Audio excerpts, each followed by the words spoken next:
Recently, there's been a firestorm of allegations over one Ted Cruz's sex life.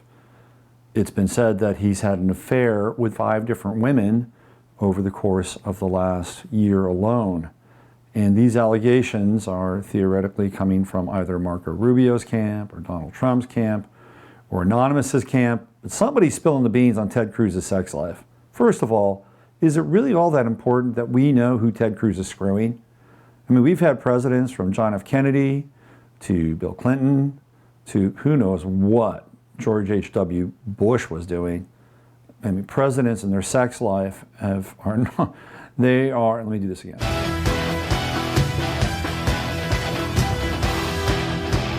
Hi, this is Robert Phoenix, and welcome to another edition of 11th House. Today, we're looking at Steady Teddy Cruz's sex life. Now remember, Cruz is a born-again Christian.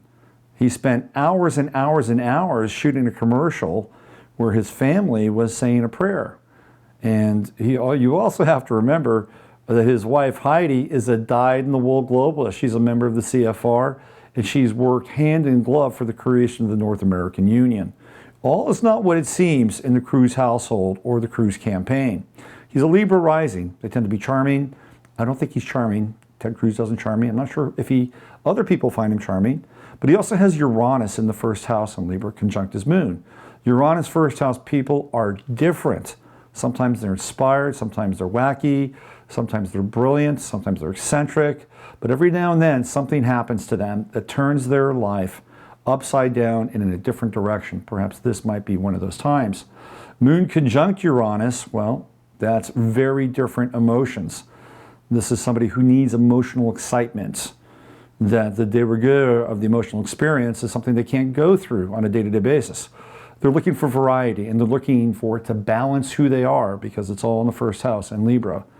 As a debater, the sign of Libra really represents Cruz's debate style. Libra is the counterpuncher. Cruz doesn't lead with a furious jab like Donald Trump, and he doesn't finish with a hefty right cross like Hillary Clinton.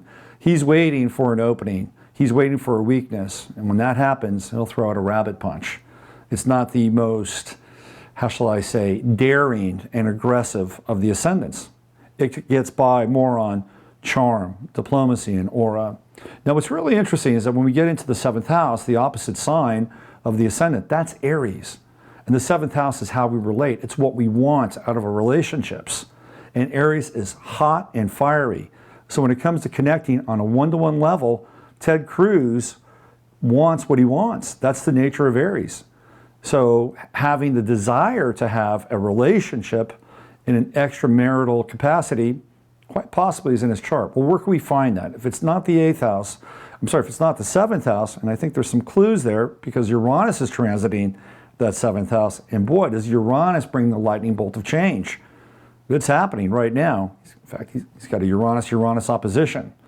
It's a big time in Ted Cruz's life. But down in the 2nd house, he's got Mars and Scorpio. Now, Mars is the planet of action. When I'm talking action, I'm talking energy, will, sexuality. And Scorpio is the lord of the underworld.